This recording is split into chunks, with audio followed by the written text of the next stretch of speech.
straight away, the bans are flying through thick and fast. Yeah, Morgana and Nidalee taken out super quick, and Hecarim for the top lane. Orianna once again.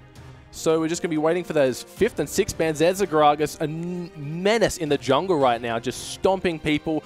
Barrel stomping as well. The body slam doing so much, and Sejuani, basically the 2 top junglers being taken out straight away. Yeah, you certainly look at it that way. Nidalee also a jungler being taken away, but it is actually Moya in the mid lane that's hit by that ban. So a couple of bans. I'm surprised that Sin, they took away the Orianna. That's a champion that Ryan Master has showed that he can play in the past. Is fairly comfortable. So taking that one off the board, just a lot of respect to the Wombo combo coming through from Fauna. Yeah, it looks like they're hovering over Nautilus right now, and as we've seen as of late, Nautilus just dominating the support role. So it will be interesting to see what type of team comp they want to build around this Nautilus pick. Yeah, it certainly looks like they're just going for something open. Nautilus, fantastic CC, great in pick situations, has initiation, has peel and kite now that his E's been changed to such a short cooldown. So I do agree, very strong support champion here. And guys, if you're just tuning in, Carlos is God. Not unfortunately playing in this game, has been swapped over to a new top laner, 4-4 not Naguya up there. Plays a lot of Fizz, a lot of Aurelia. This guy a much more carry-orientated top laner. Of course, Carlos did kind of fill that situation, but they're just going for a new kind of feel up there. Yeah, and as they let the timer time out, Nautilus is selected, so we're just going to be waiting to see what points and not Juves pick for their team. So what do you expect to come from Sin? Yeah, so right now I'm expecting maybe something ambiguous. Thresh, a very strong pick. And of course, not Juves grabs his Rek'Sai. Rek'Sai is extremely potent at the moment because everyone's going for these tanky late game junglers. And what that means is someone like Rek'Sai can get in there early game, do a lot of damage with the CC and damage provided in the kit, but then transitions very well to a split push / tank role in the late game. Yeah, an excellent early game jungler, just provides a ton of pressure, those tunnels with a knock up, and on top of that, so much damage, a self-heal. She's basically got everything you need. And Zac being hovered over here. Haven't seen a Zac in quite some time. Yeah, I don't think we have seen one in a while. I think Spooks pulled it out in the Oceanic Pro League, of course, to a very good effect. And with Sejuani gone, with Gragas gone, now with Rek'Sai being picked up, Zac is really the last guy that synergizes so well with all of the tanky items that comes through. What I'm surprised, though, is they're not looking at Amumu. Naya, of course, a fantastic Amumu player, has been known to pick it up even in the old meta, and now moving towards a meta that looks like it would suit Amumu, just not being considered. Well, it's not locked in yet, and there we go. So they did pick Zac, and he's going to scale great with that extra health of the Cinderhulk, being able to get some safe clears, keep himself topped up from his passive, and Kalista also, so a hyper carry here for Team Fortnite. Yeah, a hyper carry that really gets going early. So the thing about Kalista is she's like old blue Ezreal. She's a mobility hyper carry. Hops around fights, very hard to pin down. The Rent, not only does it do sick damage, but it has that really annoying slow on it. So if you're not the person getting killed, it's even harder to catch up to Kalista. And of course, resetting coming through there. The reason I like the pickup here of the Zac is because Naguya, we've already said he likes to play carry top laners. Zac Nautilus, that's already a very tanky frontline, so he's in no pressure to play a tank now. A massive frontline, a lot of disruption, and then looking back on Sin, rather, they've locked in the Shyvana and the Urgot. So will that be an Urgot mid, do you reckon, or maybe an ADC role? Yeah, so normally you look at Urgot to shut down Kalista. Very good at doing that. You pretty much go to another lane, you get your level 4, get your tier, come back, and it's just a very easy lane to lie down there. Of course, with bringing in the Shyvana, going to be able to jungle for those first couple of levels extremely well. So I wouldn't be surprised right now if we saw Sin go towards a lane swap for at least the first 5 minutes of the game. Well, it looks like Points has taken Smite on the top lane, so this will be a Smite top lane Shyvana. So he's going to be getting that nice level 2 early advantage. So probably, do you think he'll be going for a 2v1? Do you think either of these teams will win, depending on the ADC? The thing about Shyvana is she can actually take 2-3 camps by herself extremely quickly. And being a jungler herself, the extra damage that comes through from burnout, the mobility that comes through there as well, you're able to power through the jungle. Rek'Sai Shyvana, that's a huge jungling pair. They'll be able to wreak havoc, especially if they invade onto Naya. So I would expect it to come through, but we'll have to see whether that is a call they make. And so, correct me if I'm wrong here, but we have an Annie locked in as well. So could that be an Annie top? Or are we seeing the Nautilus top? Or maybe even a Zac top and a Nautilus jungle? Yeah, so it looks like he's going towards the Nautilus top. You would expect that to be the pickup here. The reason that we don't see much Zac top is Zac is extremely item reliant for damage. Yes, so if you want him to be a purely tanky person, as we actually see Ryan Master locking in a Ziggs. Yeah. So that will be going up against Moya Xerath. We'll talk about the farm lane in the mid in a second, but if it is a Nautilus top lane, needs a lot of farm. But it actually looks like right now, Naguya's hovering over the Annie. Yeah, so that'll be interesting to see because Annie makes such a formidable support with so much crowd control that's nearly impossible to dodge if she flashes in there and gets the Tibbers. Compared with the Kalista after a few stacks of her passive, the Ren will just cleave through them. So it's interesting to see Annie go top. She is taking that teleport, and I'm not sure what to expect from it. Yeah, so we see Looper in the LPL played a lot of Annie top lane. Thought it was a reasonable, good matchup against Na when it first came out. So we'll see whether the same theory holds true here as he goes up against Point Shyvana. Annie won't be able to deal with the 2v1 as well because she's a very easy dive target early on in the game, very squishy. But the lane that's really doing it for me right now is Moya versus Rhymemaster. They've gone Xerath versus Ziggs. So Rhymemaster, instead of looking to match aggression, I guess it's just gone for a very farm-heavy lane. Yeah, we've seen Zig picked a few times lately just to counter that aggression, like you said, but in this case, seeing Xerath, knowing exactly what he's about, that long-range artillery, poking from behind, getting those last hits from completely safe tower distance, Ziggs completely matches that. If his wave gets wiped out, he can chuck down the minefield, chuck down a Q, and the whole wave's gone. Yeah, exactly right. So now we have to see whether it is just the tactic of matching wave clear with wave clear, or whether there is any aggression going to come in here. Of course, late game, they have a very tanky lineup coming through here with Ziggs for a lot of the damage coming through from Sin. You got to remember, Urgot, he will fall off eventually. Yeah, Mid-game does a lot of damage with all the shred that comes through from his E, but eventually will fall away. So maybe they're just trying to get the game to a point where Rhymemaster can start doing a lot of damage in these fights. 6-item Ziggs, pretty much uncontested in terms of damage. He's got 4 damage spells, generally picks up a late Lich Bane in the game as well. He's going to do absolute work. Now, if we have a look at Sin's team, they've got Ziggs who can clear a wave from mid and top. All he has to do is chuck an ulti there. They have Rek'Sai, complete map presses with her ultimate, being able to jump anywhere that her clones are. But I'll cut myself right off there as we are jumping into the Rift. No, my bad. We'll Sorry get on about the that, Rift, guys, soon. Yeah, but I get what you're saying. The split push that can come through, the wave control. Their team fight really isn't there, but they do have a lot of control around the map to make sure that they're the ones that dictate the pace of the game. Yeah. And I agree with you. That puts them in a very tough situation. So, yeah, looking at the Annie with teleport is going to have to match that Shyvana. So it's going to be interesting to see if they can match the map presence out of Sin, because like I said earlier, they have just complete control. So it will be interesting to see how they go about that. Yeah, but they do have some good engage on the other end. They can counter all of that split pushing with extremely hard engage. Zac, Annie, Nautilus, not to mention the follow-up that can come through from Xerath.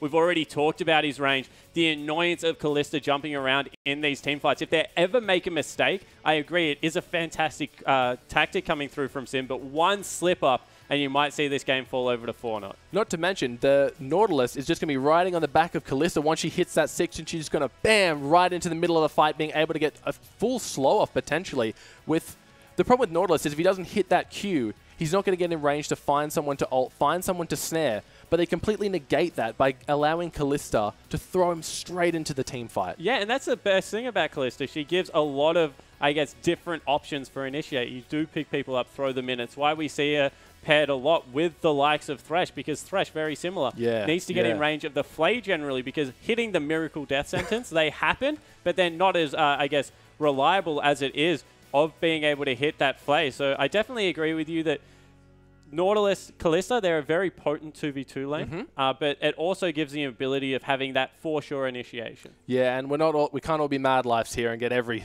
death sentence. But yeah, just looking at the team comps, who do you favor, do you think? Coming into this game, I think that Sin have a more strategically sound comp. I think that their comp, if executed correctly, will probably win out in the late game just because of all the damage that Ziggs will bring, not to mention with how tanky the front line is. But when you look at team comps like this, you have to look at, are they going to be able to execute their game plan? If there's anything that 4-0 have shown us, that they can swing a game. The game that they were able to take off the Chiefs, they were down like 13,000 gold and 6 turrets. So I have every bit of faith, especially in Moya and Naya, to be able to start up these fights. And C&J has shown that he's a premier AD carry and can potentially farm himself up to the point where they won't have an answer for the Kalista in the league. Yeah, it's definitely not fair to count them out, as we can see what they have done in the past. And so what do you think are the win conditions for both of these teams? Like, we've got the complete map control from Sin. They want to pressure all the lanes, keep you guys at your turrets. You hear the Rek'Sai ult, you don't know which lane it's going for. You finally get a push in the top. Ziggs ults it. What can Fortnite do to recover from that? Yeah, so as I said, I think that we'll see that Sin, they'll try and initiate a lane swap. It's up to Fortnite to try and match that and get standard lanes. I think that is the first job there. Yeah, yeah. Once that goes through, they really need to make sure that they're using Annie's mid-game power to start up these fights. I'm looking for early distortion boots to come through from Naguya and really get in there, start up the team fights. Yep, and so we're going to be jumping onto the Rift now? Yep. Yep, awesome. All right, so we got Fortnite versus Sin. Both teams just going to be walking to lane right now. Looks like everyone just branching off. Going to be getting those deep wards because, like you said, they want to get the 2v1 out.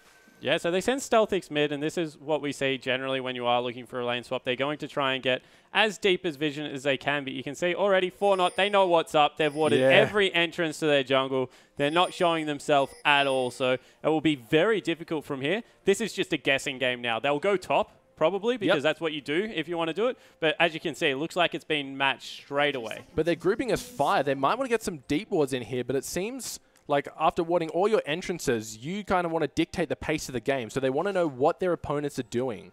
But just 5-man stacking in that bush just to avoid any sneaky antics from Sin Gaming. Yeah, so what they're actually doing there, they've used all their ward totems, so they can't invade at all. So they stack as 5 at one of the entrances and make sure that if they are face checked into, they do have the advantage. And from there, they can just rotate themselves into the top lane. And as you can see, looks like Sin, they did go for the lane swap, but it's been scouted out by Fortnite and it's going to be matched. Yeah, I'm sure they expected that because at the end of the day, they wanted the Urgot versus Kalista.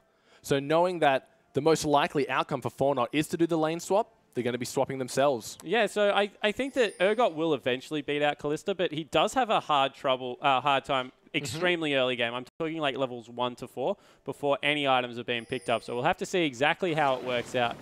As we see, just the jungle start coming through there. Naguya is actually in the bottom lane right now.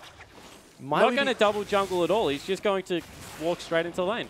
So no shenanigans from the Nautilus, just helping out Zach. He might have a harder time clearing than most of these really top-tier junglers, so maybe that's part of their strategy. But this leaves Kalista a little bit vulnerable with Thresh and Urgot, both capable of doing a little bit of poke. Thresh does have the empowered auto attacks from his Flay, and Urgot's Q going to be dampening Kalista's damage. Yeah, so trying to just get in there. As you see, straight away, Naguya's heading into the bottom lane, only level 1. We talked about the fact that Points is going to be able to get the early level 2 coming through there, so he'll be able to dominate this lane early on. Has been joined top lane, so not much really came through there. You were correct in the fact that Zach, he has a little bit harder time on his first clear. You can see that he's falling incredibly low at the Wraith camp at the moment. But Naya, he should be fine, able to work through there. The AoE is what hurts Zach. He's a very good AoE clear, but not a very good single target clear. No, and once he gets that Cinder Hulk, it will just make his time so much easier. And the way that Zach works is every time you use a move, his passive will break off and give him a percentage of his maximum health, but his moves cost percentage of current health, so he will actually heal himself back up as he goes along. And like you said, this mid lane, just a farm fest, so not too much to report right about now. Yeah, so everyone just looking for a full clear. We've gone into standard lane, so not really much action going to come through early game. C&J has been able to shove out, but as you can see, he is falling behind in CS. It looks equal right now, but there's an extra 6 creeps in the way for stealth, so he's going to be completely fine in there. And everyone really just going into a very passive early game. This is what we expect from these best of 5s. Teams just trying to feel each other out. Yeah, the first game, it was either they're going to do some radical cheese to try and get a nice, easy win, some confidence under their belt, or just full standard, play what they know, play to their strengths, play to their advantages. So we got Rek'Sai killing the Crab, Ziggs and Xerath just farming up the mid lane. Xerath trying to get some poke, not really, just going for that CS. Xerath has a nice time keeping his mana topped up, that passive really helping him out here against Ziggs. Yeah, so it will look to do so, but Jubes comes in for the first gank. It looks like the tunnel comes out. Is he going to be able to connect with the knockup? And here it comes. Annie might have to flash it, but she gets a nice double stun and is just going to walk out of here. Yeah, so Will then just take out the tunnel, and a very good escape coming through from Naguya. Kept his head, didn't burn any summoner spells, so he's going to be completely fine, but is running a little bit low on mana, and his wave might be pushing there, so he might get zoned away from some CS here. Yeah, so just a little bit of pressure being exerted by the jungler right there. I doubt he thought he would be able to go for a kill, but hopefully burn a flash, hopefully make Annie play a little bit less aggressive, because as a ranged laner, you have that auto attack advantage over your opponent. Always going to be fearful for those little bit of extra damage because it does add up. Auto attacks from an Annie will eventually equate to more and more damage. Yeah, exactly right. And we'll see whether she can make the harass stick or whether points, with all the sustain he got from taking that first camp coming into lane level 2, will be able to stack up. And you see points. He also started the Hunter's Machete, something that we need to talk about because he really wants to be able to shove out this lane and go take jungle camps with that Hunter's Machete. Gives him the extra gold coming through there. But because he's against a ranged character, like you said, wasn't able to do that early game. Oh, but the hook comes out from Nautilus, stunning, doing a lot of damage with the Callista passive proc onto Urgot. But he is able to shield up most of that damage. The Thresh Lantern also did come out, kept him healthy.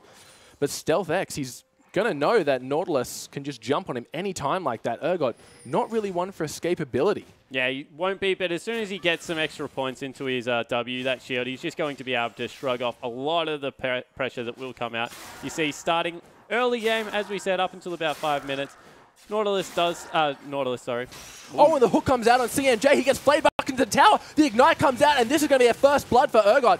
But Zaldo trying to escape, and the hook misses, unfortunately. So Not Juice, he might be able to get the knock up here, but the Flash Flay comes in, knocking Nautilus right back into the team, but nothing going to come from it. Zach was waiting in the wings, but amazing first blood. That hook, it seemed to just curve around the minions, flayed him into the tower. I don't think he took a tower shot, but it was just enough to take him out for a first blood. Yeah, it certainly was, and it was a fantastic setup coming through there. They had Rek'Sai for support, even if it was going to fall over and the damage wasn't going to be enough. So, agree with you. Great moves coming through there. I think the flash out of Flying Dew, a little bit overzealous. I don't think Zaldo was in much trouble of dying there. But in the end, they pick up the first blood and they've grabbed themselves an early gold advantage. Yeah, it's smart that even after that flash, they knew when to back off, because if they had tried to dive that, Zach would have been able to get a nice 2 to 3 man knock up and really just make it awful for Sin to try and recover from that. So even though the flash play was a little over-ambitious, it was good to see them know when they've hit their limits. So Zach just going to be farming up the camps. Looks like he's bought his Chilling Smite. So not going to have an easier time clearing the jungle, but he is going to be able to potentially slow them a little bit more after that initial Q. Yeah, grab some movement speed in there as well, and we'll see exactly how that one works out. It's a little bit strange because Zach generally wants to farm his jungle as quickly as possible, as we see the swap coming through from Stealthix and Dew. They're back in the bottom lane now, so you see Naguya just hanging back a little bit, points up in top. He has 45 CS. He's absolutely... This is the point of the game where Shyvana just becomes impossible to deal with. Got the Barmy Cinder, can push out as much as possible. Has the ultimate, so she's not really gankable. Can farm up jungle camps like no other champion. Right now, pressure really on points. And CNJ goes for a visit on Rhyme. Yeah, he just wants to help push out that mid lane. Maybe they're starting to look to around the Dragon, because why else would the top lane ADC be coming down? The Shyvana does have a teleport up. It looks like they just will be swapping back to standard lane. So nothing too crazy just yet. And he's going to be roaming back up to the top lane to help defend that tower. We have the CNJ and Zaldo walking back to the bot lane. Naya is going to be there farming the Krugs. So they might see a potential play. Nautilus getting close to that level 6, I imagine. That's when you really got to watch out, because it's a completely unavoidable ultimate. Yeah, exactly right. So we'll see whether that does work out. It is a hard gank right now for Zach, just because he hasn't got enough points in his Elastic Slingshot to come in from any Fog of War right now. He hasn't got the benefit like Juves to catch a Lantern Train in or anything like that, so he will just go back to base. That lane swap, though, was really smart coming through from Sin. They were able to pick up some much-needed CS onto Stealthix, as well as get a huge advantage for points in the top lane. He shoved out a whole wave, which Naguya missed, before anyone was able to match the swap coming through from Fortnite. Yeah, just really playing the map to their advantage right now. Urgot was able to pick up a tier for himself, so he is going to be stacking that up. And as of the few latest patches, Urgot's shield does get stronger with mana. So we see Urgot falling back into favor. He is going to be stacking that up. Callista just doing what she can to farm. But after that top lane fight, we haven't seen much aggression to follow it up. But as I say that, Zach planting a pink ward, taking out the Tri-Brush ward from Sin Gaming. Not going to be making anything come of it, just making Flying Dew and Stealthix play again on their feet. Looks like Zig just getting the blue buff right now. Rhymaster walking back to the mid lane. Yeah, so right now there's absolutely no pressure on. They think that they're stronger mid game. As we said, they think that Rhymaster will scale up nicely into late game. They've grabbed the early advantage. They might look to turn that into a Dragon advantage at about the 12-minute mark when they'll be nice and strong to do so. But right now, they're happy farming up in their lanes. As you can see, mid, they've built a CS advantage there. bottom, they've also got a CS advantage. So they think that as Juves comes in, spots out of ward, they think that the longer this game goes into the mid-game, around the 25-30 minute mark, that's when Sin are going to look to make their mark on it. Yeah, so as we saw Rek'Sai just come down before, she wasn't able to get anything happen. Thresh did throw out a warning hook to see if Nautilus was waiting a little bit further up in that brush. If he was, I'm sure the Lantern would have came out, and knowing Nautilus didn't have flash, could have been a potential kill. But as we saw, the ward was spotted out. Not Juves were able to clear that off with the help from Flying Dew, and a Dragon started here in complete vision, though.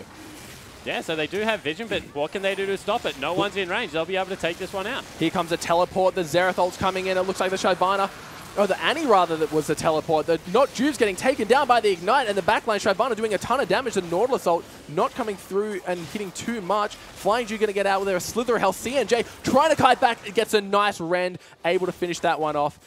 Not Juves almost got the kill there. Yeah, that was all on the teleport that came through from Naguya, though. Zoned the entirety of the team. Got a great tippers across everyone and points. He teleported onto the backline, wasn't able to get anything done. One of the things about Shyvana, very kiteable champion. As we see, actually, the Rek'Sai tunneling into mid lane. Not going to be able to get much done there, Not Juves. Naguya probably be able to solo him at this point, so not going to get anything. But they do pick up the Dragon, but the gold lead now in favor of Fauna. Yeah, definitely. And looks like we have a dive in the bot lane. StealthX going for the swap, a good swap, getting it further under that tower. Zato might go down here, but StealthX taking a ton of damage. Looks like Naya, but he does have the passive, so he won't fall to the tower just yet. But here comes Thresh. He's looking to clean up the Zigzag coming in. Oh, and the Mega Inferno Bomb from the mid lane. Not the mid lane, sorry, from the jungle. Cleaning up Naya. Yeah, so that was actually a 2-for-1 dive. StealthX putting everyone on his back right now. And that was a great play coming out of the Urgot. The swap gave him enough armor and magic resistance to keep himself alive throughout the entirety. They get Rhyme a kill in the mid lane. He's already doing a lot of work in there as they've got maybe another gank coming through.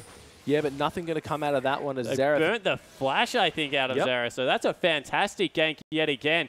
Even more pressure being exerted over the map right now, and that's what Sin Gaming is all about. We said that they want to get ahead early, start pushing every lane, put that map pressure out that you mentioned, and with getting their AD carry as well as their mid laner ahead, that's what they're looking to do. Yeah, it looks like both solo lanes having a bit of trouble here as the blue buff trying to be contested. Shyvana has that smite, so all your buffs are always going to be in danger when there's two smites on the team, but luckily, Fortnite were able to react to that.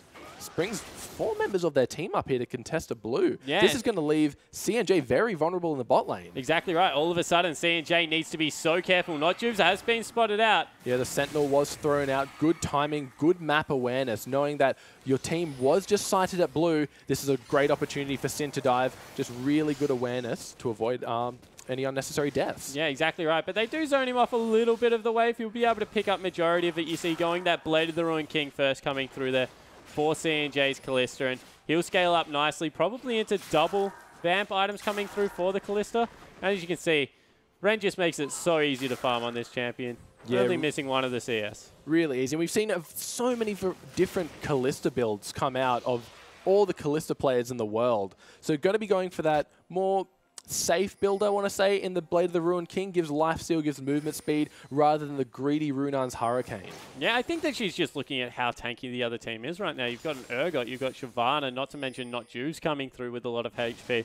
There's going to be some, probably 2 Cinderhulks coming out here, so Blade of the Ruined King, very cost-efficient buy. So props to CNJ for recognizing that early. Of course, misses some of the power that you get through going that Bloodthirster, as well as the Runan's build, but he's going to have a lot of attack speed, try and get some resets up. But it looks like a hook comes across on Maya. Naya gets knocked up in a mid-elastic slingshot from Zig's Satchel Charge, and Xerath going to get taken out immediately. Looks like Naya trying to escape. He doesn't have his passive, but he flashes over the wall. Can Rek'Sai finish with the max range Q? And she does. A nice double kill across to Not Juves, but it looks like the fight's not over yet as CNJ and Zaldo just getting a ward. I'm going to be walking off after that one. Yeah, so they're just clearing out around their pink wards, but once again, Sin, with all of the pressure around the map, make sure that they win another fight. And this is where Ziggs really starts taking over games. You see the short fuse coming through, hitting the turret, not to mention all the bouncing bombs. That is going to be impossible to defend for CNJ, and the first turret of the game falls. Yeah, just completely zoning Fortnite off that tower and getting another tower for their troubles. So that's the outer top and mid tower falling in favor of Sin Gaming. Yeah, and you would say they're probably the most two important turrets in the game right now. Ziggs' turret means that he can repetitively shove out, use his ultimate to kind of pseudo-gank side lanes. And Shyvana, the longer the lane is, the more time that she has to just go into the jungle, farm up as much as you want. You see already a 23 CS advantage coming through from points. And Sin, they've got a 3,000 gold advantage, and they're in complete control. Yeah, like we said earlier, they're going to be about controlling every single lane, and they're showing us that right now. If there's nothing to be got in the bot lane, they come mid and make a play, draw the attention from the rest of the map there. Meanwhile, Points just staying top, farming up a storm, getting the tower, and just exerting their map pressure all over. Looks like he will be returning to the top lane, just going to be farming up those Krugs, making it so easy with that extra smite. Yeah, so, and the thing about Points right now, with all the HP he's going to get from the Cinderhulk, and the fact that there won't be a high AD percentage coming through from the Kalista, he can just afford to go pure MR and Ninja Tabby because he's going to be getting all the extra health from Cinderhulk, double dipping in there. The passive from Ninja Tabby going to be helping him out a lot against Kalista because remember, she's about repetitive auto attacks, not this big AD burst coming through, and will use himself to zone that way. Meanwhile, the rest of the team, realistically not going to be able to touch him. Zac, all AP damage. Not to mention the fact that there's an Annie, a Nautilus, as well as a Xerath. They're just not going to be able to scratch the Shyvana in the next fight. Yeah, definitely. And we got Sin Gaming here just taking out all the wards around the dragon, getting the crab, setting up for the dragon about 15 seconds coming up. Looks like another ward was placed, but a pink ward there to take it out. And it would be wise for Fornot to just forfeit this, I think, because Sin are 3k gold ahead. They have all the map pressure they need. Shyvana has a teleport. Annie isn't even in the top lane. So it would be a bit silly to try and contest this dragon. Yeah, you think, what can they actually do? Maybe they get a huge wombo combo on the backline if Zac is able to get in there and the Annie Tibbers comes across. But it looks like they're the ones being caught out potentially. Yeah, Flying Dew just hitting really good hooks that are just potentially zoning. You never know when a Thresh is going to go in with the hook. He might go in, he might just use it for harass, but you really have to respect it. Yeah, especially when it's a Thresh like Flying Dew. Very well known for that when he was playing. And you have to see, they've started up the dragon here. Shyvana not teleporting just yet, although they do have vision. Now, this is the problem when versing a Kalista. If she gets on that dragon first, you can guarantee that that's going to be 1,000 damage Ren. But the Zac Elastic Slingshot comes across.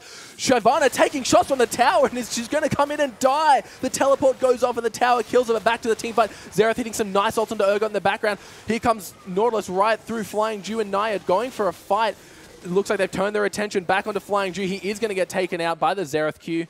And just as we say that Sin are in control, Fornot answer back with a decisive dragon and a decisive team fight. Yeah, so they were the one that made the proactive move this time around. They equal up their kills, still very behind in that gold because of the turrets are falling, but they're able to equalize the dragons and they get a forfeit, I think, nothing team fight in the end coming through there. And a lot of that really was about the fact that, as you pointed out, Shyvana tanked the turret to no health and then instantly got deleted when she teleported in. She died to the tower. No one got kill credit for it. The tower, it got that final attack off as she teleported, so the turret cross-mapped her.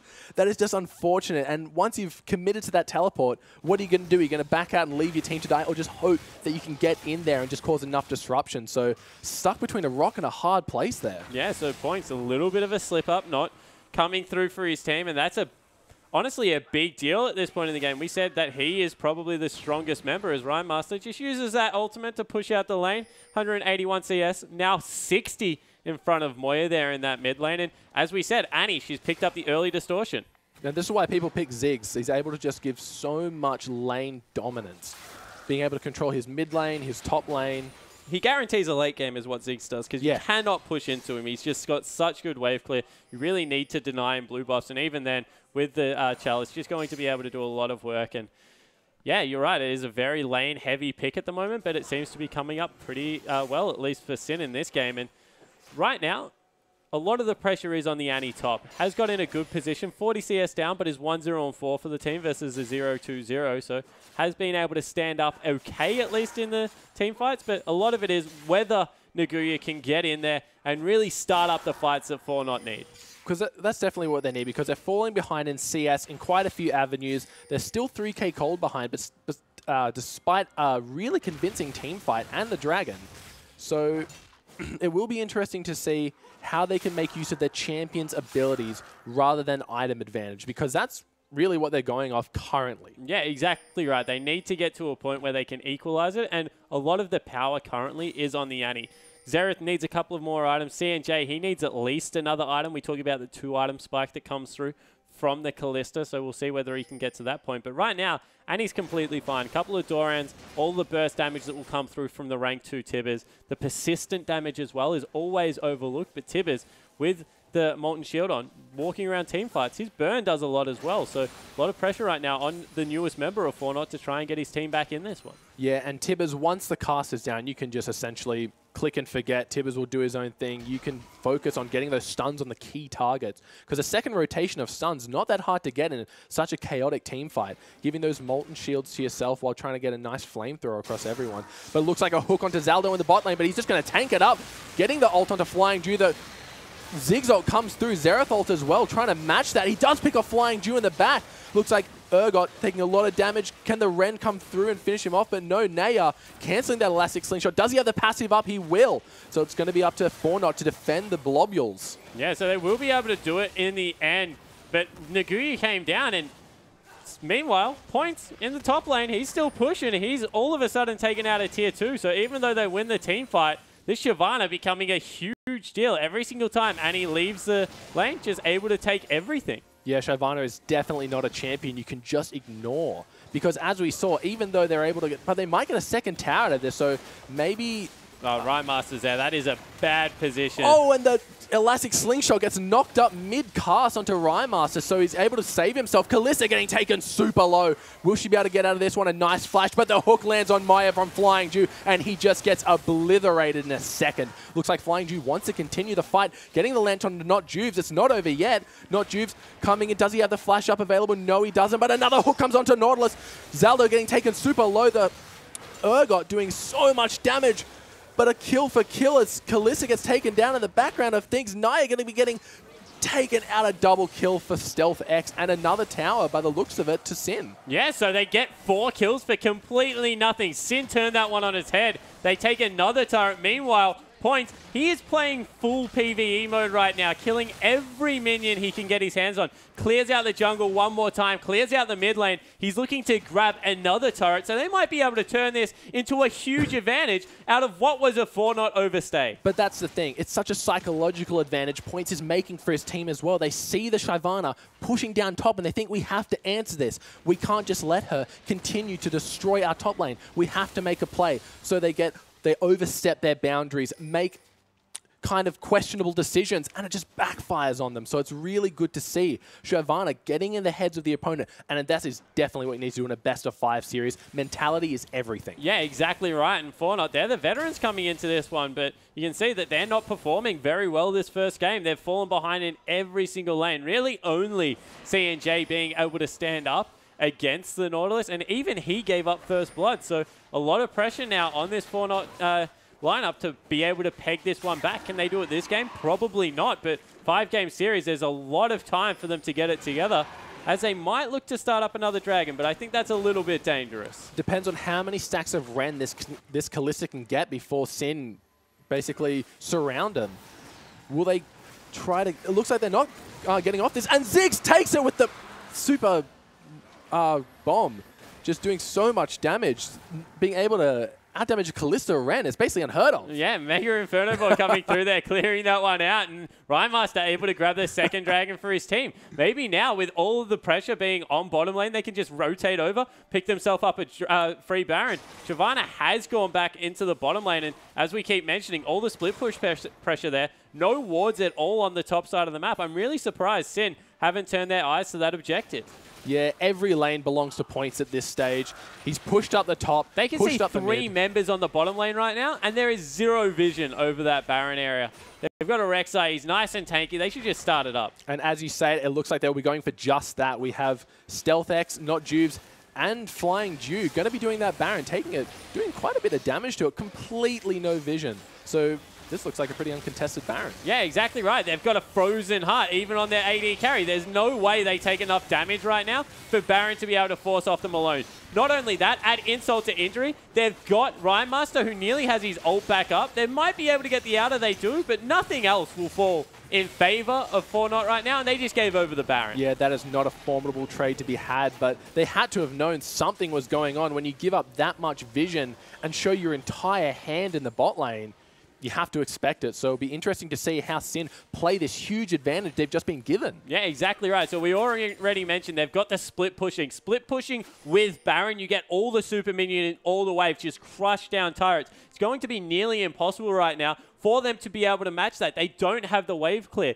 Xerath, normally fantastic wave clear. Annie, normally fantastic wave clear, but they just get so tanky that all of a sudden it's not the one round of spells. You need to use 2 and 3 to take these out. When you have the short fuse coming across and absolutely smashing structures, it's going to be a very hard ask right now for Fortnite to defend. Yeah, and every move they're using on their minions, it's not moves on the champion, so they're going to be able to stay healthy and just whittle away on those towers. And as we've just said all time, this game points just going to be able to push these lanes with even more safety, knowing that the minions have his back. Yeah, exactly right. And he's picked himself up the nice 3 items coming through now. Has a Randuin, has that Spirit Visage, as well as a challenging Smite coming through there with the Cinder Hulk. So he's really set for a strong mid game right now. He's level 15, highest level on the other side of the map, on the other side of the Rift, level 13. So he's even got the added stats coming through there just from the levels. It's about 500 gold per level that you pick up right there. And he's just absolutely walking over the whole lineup. Yeah, this is definitely Sin's game to lose here. They've just played really phenomenally throughout the start, the first blood, throughout all the dragon controls, knowing when to fight, knowing when to back off, knowing how to catch those mistakes out, and really just making Fortnite punishing Fortnite for any plays they just don't make. Yeah, exactly right. So it's Fortnite, even when they tried to make plays, Sin seemed to have their measure. The overstay in the bottom lane really led to a lot of this, as now we see the siege coming through from Rhymemaster. Doesn't have a blue buff, which is a huge deal here, but he still has that Athene's Unholy Grail coming through, and you see how much damage he does to Moya there. As soon as he walks up and gets the short fuse on, that turret's going to fall incredibly quickly. Yeah, and they've had to send Kalista top to deal with points of Shyvana. Yeah, so you sent your best team fighting member to the top lane to deal with a 1v1 threat. Meanwhile, there's an Urgon in the bottom lane, as well as a Ziggs repetitively trying to chunk you out under this turret. I don't know how Fortnite can hold on and survive this one. They're going to try. Might need to even start and engage, because honestly, those turrets are going to start. Wow, there it is. Oh, and here comes a Flash Annie ult, but unfortunately, Rhymemaster is going to be able to cleanse that, and the Mega Inferno Bomb doing a ton of damage to the back line. You wanted to fight engage, and you have it. Looks like not Juve, just going to be taking up the tower for a little bit, but nothing really coming from that. Yeah, so nothing came through. The instant cleanse out of that Annie stun meant that in the end it was actually probably Sin that got the better end of that trade. They chunked out the mid laner. They were able to get 3/4 of the HP of the turret. It won't fall down, so props to Naguya for at least pulling the trigger. But in the top lane, we have points trying to single out C&J. And that's Baron buff gone. They were able to defend it, but despite being up against such a good siege comp, like one Thresh hook can end your hopes and dreams. But they were able to remain calm, keep their cool, and know exactly how they were supposed to play in that situation. Tried to get a little bit too aggressive with that Annie ult, but they really had no options left. They had to do something, or else Ziggs was just going to... You saw how much damage his ult did to the backline. They had to do something. Yeah, exactly right. Not Juves. He just steals away that buff under Naya's nose. Naya not really wanting to fight the Rek'Sai at this point, so we'll let that one go. And yeah, you're exactly right. They pulled the trigger. They had to do something. Naguya, he ran in there, was able to get a semblance of a team fight started, but Rhymemaster at this point, he's now picked up a Luden's Echo. Is an absolute monster. He's 80 CS ahead of his lane at 28 minutes, and he's right on that 10 per minute mark. On the other side of the map, Moya, he's been a little bit outclassed this game. Yeah, it looks like Rhymemaster's had his number the entire game, and like you said, bouncing bombs hurt before, but now with that added spell damage that's going to be bouncing to the other team, it's an even bouncier bomb. Yeah, exactly right. So you're going to get some more AoE through there. We'll look to win the team fights with it. Once again, Fortnite, they're trying to control this Dragon objective. They weren't able to pick up the last one. Nice steal came through from Rhyme, but we'll have to see exactly what they can do here as the Nautilus ult was used. Yeah, unfortunately, not being able to connect with anyone, maybe being a little bit overzealous with their Naya coming in, missing again with the Elastic Slingshot. The Righteous Glory comes out, giving the team an entire speed boost, but the Mega Inferno Bomb just deleting Kalista in the backline. Zaldo getting taken low, Naguya getting absolutely blown up. This doesn't look good at all. Yeah, so coming through here, it looks like they will be able to take the team fight. The swap, and Rhymemaster picks up the last kill, but really it was all about that Mega Inferno Bomb coming through and completely deleting C&J. He went from 3/4 health to completely dead in an instant. They'll be able to grab the dragon, they'll be able to push down mid-turret, and Sin Gaming look like they're flying. Yeah, you could have blinked and missed it, leaving Not Jews behind to get that dragon while the 4 of them push down mid for pretty much a free inhibitor. Or maybe not free, because we do have the members of Fortnite respawning pretty soon. This is definitely going to be the tower, though. If they stick around to get the inhibitor, that'll be up to them. Looks like maybe a bit of miscommunication there. 2 members staying, 2 members leaving. But with Thresh, you are able to get anyone out of a sticky situation. Yeah, exactly right. So they pick up the turret. That's as good as an inhibitor right now because they'll be able to revisit whenever they want and grab that one. A minute on Baron, probably didn't want to overstay, maybe lose a member and get put up for a Baron as once again, Face Call comes out and they just miss out on picking Flying Dew in the back end of that one. But you have to think now, with the mid lane broken, they'll just posture around Baron, sweep out all those wards. Very hard to face check Rhymemaster right now just because of all of his damage coming through. And Sin Gaming, with a 13,000 gold lead nearly, looking to take game 1. Yeah, not much really to say about this, but if they're going to be posturing towards that Baron, Zig's going to be able to close off these chokeholds with his minefield, with his bombs. It's going to be a nightmare for Not to try and get through there, especially with how strong Ziggs is. You saw in that last fight, the damage just coming through.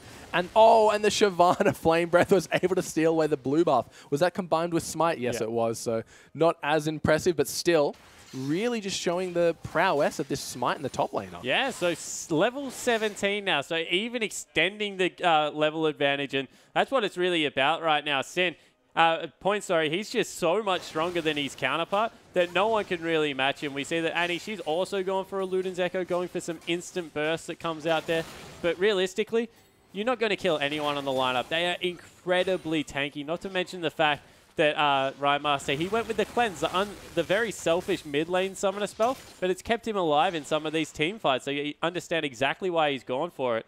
And now that Teleport's not available, they're splitting with their Rek'Sai, knowing that they have some tunnels that she can port to straight away. No pressure to be around the Baron area, and someone eventually has to match this push in the bottom lane. Yeah, just really playing great mind games, great map control, using the Rek'Sai ultimate to their advantage, knowing that someone will have to go back and deal with it. Yeah, and as soon as they see anyone appear on the map, be it C&J, be it the Annie, Rek'Sai will just ult in, be able to start up a fight, but gets the turret for free. Yeah, it looks like they had to send Annie back, as she is the one with the teleport to protect the inhibitor. But that's a top laner against a jungler. That means that they can start up the fight without probably the second strongest member right now on Fortnite.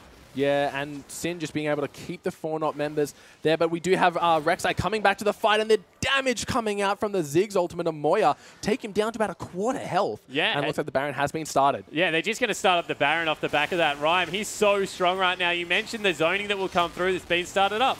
Oh, Naguya trying to flash in for an ultimate, but gets CC'd before he can get anything off. Taken down by Shyvana. Looks like Flying Dew in the backline, getting rendered by Kalista and popped. But I don't think he'll be enough. A double kill coming out for points.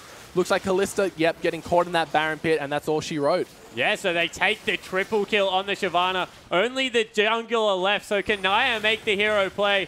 Looks like he is just going to back away, try and get it done from the brush, but Sin, really with all the answers throughout the entirety of this game, looking to pick up their second Baron. Oh, looks like the Elastic Slingshot coming out a little bit too early, but Rek'Sai interrupts with the unburrow. That's the second time that's happened this game. Yeah, so in the end, wasn't able to get in the pit. They had the Smite available on the Shyvana. Not Juves coming up with a very good interrupt. They get the ace in the end. They pick up Baron. And Sin Gaming now, you'll think all they have to do, go back, shop, spend all of that gold from the one team fight, push out all the lanes again, and look to win the game. Actually, the surrender vote comes through. Yeah, I feel like that's best for Fortnite. They really just need to get that game in the back of their minds, forget about it, and just think forward. What can we do next game? Was our picks really what helped us that game? Because you just saw from that every stage of the game, the map control was so in favor of Sin. Yeah, exactly right. It was all about that map control. They had the answers through the split push, to really get that game to a place that they wanted it. Where Ryan Master, we said, it's a 1 damage comp. Realistically, Urgot wasn't even doing that much damage, but that Ziggs was an absolute terror, was doing so much work in the on the backline. Yeah, like, it doesn't matter how good you are at team fighting if you die before the team fight happens. Yeah, exactly right. And we have a replay of one right now to pull up.